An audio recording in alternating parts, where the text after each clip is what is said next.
Hi everybody, Matt here from Matt Likes Comics.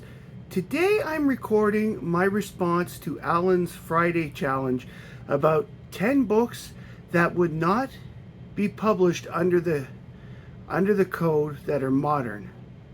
If you understand what I mean, because of various reasons, they would not be published if the code was still in effect, especially as it was when it first came out. This one I actually had to do some thinking because I wanted to make sure that I didn't have everything of one type of book. So this is what I've put together, and I hope everybody really enjoys it. I personally like this topic quite a bit. First one up, I'm using Judge Dredd 6 as an example because of the blood plopping everywhere. Now I know Judge Dredd fell under the code in the 70s and was published, but it's the blood on the cover that they'd have a problem with. And I'm not sure all of the violence that necessarily in this book would have stayed.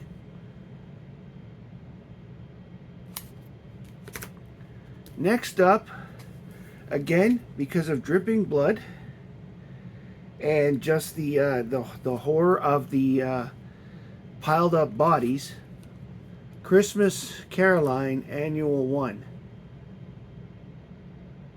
This would not be allowed under the code, and this and the internal story is even more gory than this. So I don't think that would be allowed under the code.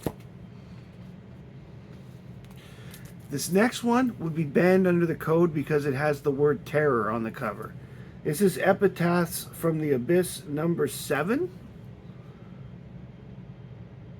And I use this as an example of one of the banned words that would not be allowed in code times.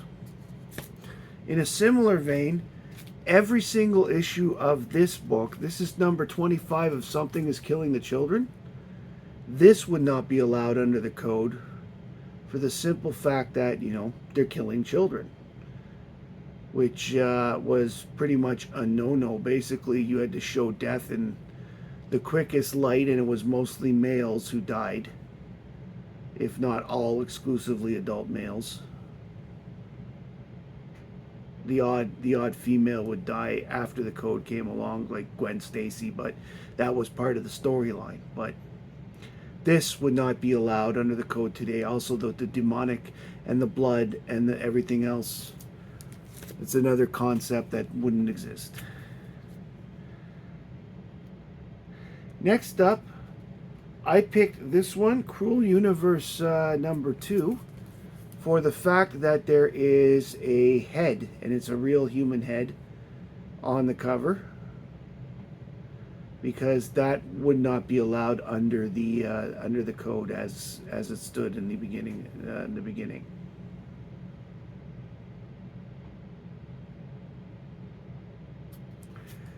The next two, unfortunately, because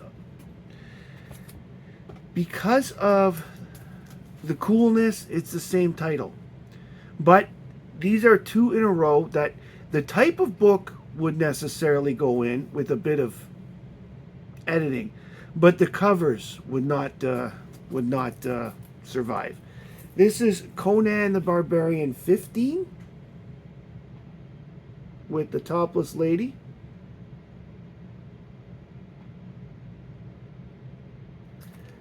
And this is Conan the Barbarian 16, which has some nudity on it.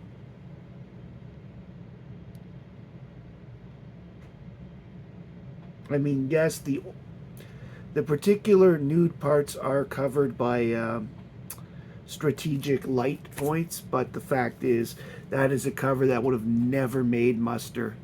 And actually that one has some sexual content on the inside, which is not between married people, therefore would also not be acceptable under the old code.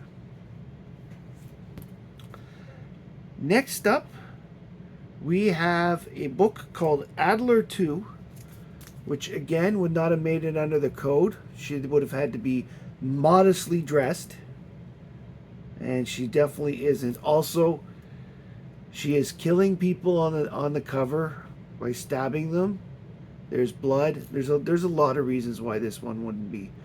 But I personally like the art on this cover. I bought this book as a pure cover buy. So, but the story itself wasn't too bad. I may get the rest.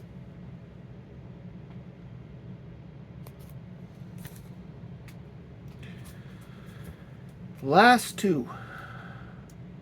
This one is Epitaphs from the Abyss number 6. Before, the terror would have not made it, but even if terror was an acceptable word, she's feeding the kids human remains. That would definitely not make the code. If you take a look in the thing, and the kids, of course, are happy to eat it. She's actually saying, eat up, kids, no need to wait for daddy. So I'm guessing daddy is dinner. Or in this case, daddy really brought home the bacon. And last, because we need a sample of it, this one, content, horror, sexuality, covers.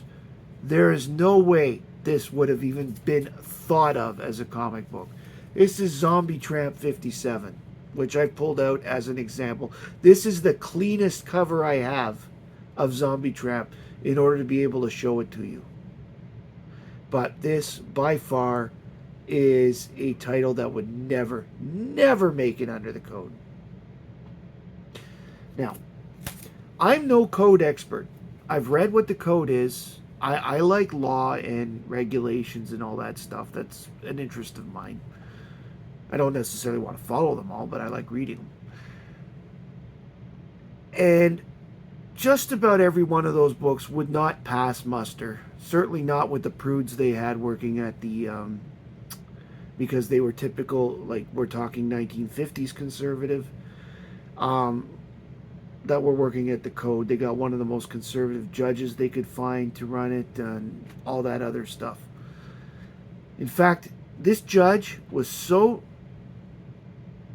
I don't remember his name, but he was so unknown except for making decisions in the most narrowest of ways, that his name is, he's not famous. Like, I can't even think of his name. It's not like a Judge Landis, who ended up commissioner of baseball and stuff like that, or Oliver Wendell Holmes, who everybody knows because of the big decisions he's always made, even with the Supreme Court.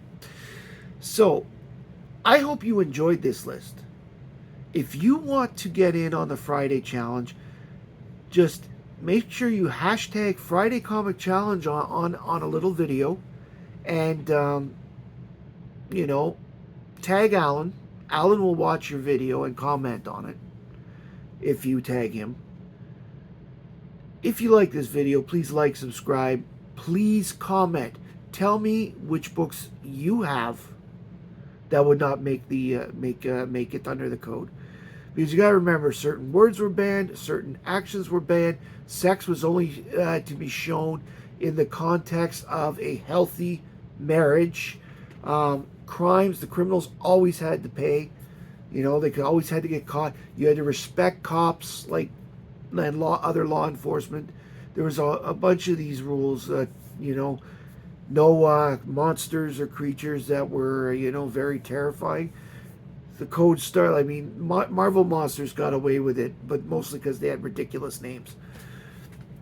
Anyway, Alan is the code expert. He knows the stuff. So if you're really into this, watch his videos. He talks about the code a lot. And I have read Seduction of the Innocent myself, so I get an idea where the complaints come from. Anyway, thank you for joining me today. My name is Matt. I like comics, and I hope you do too. Thanks, everybody.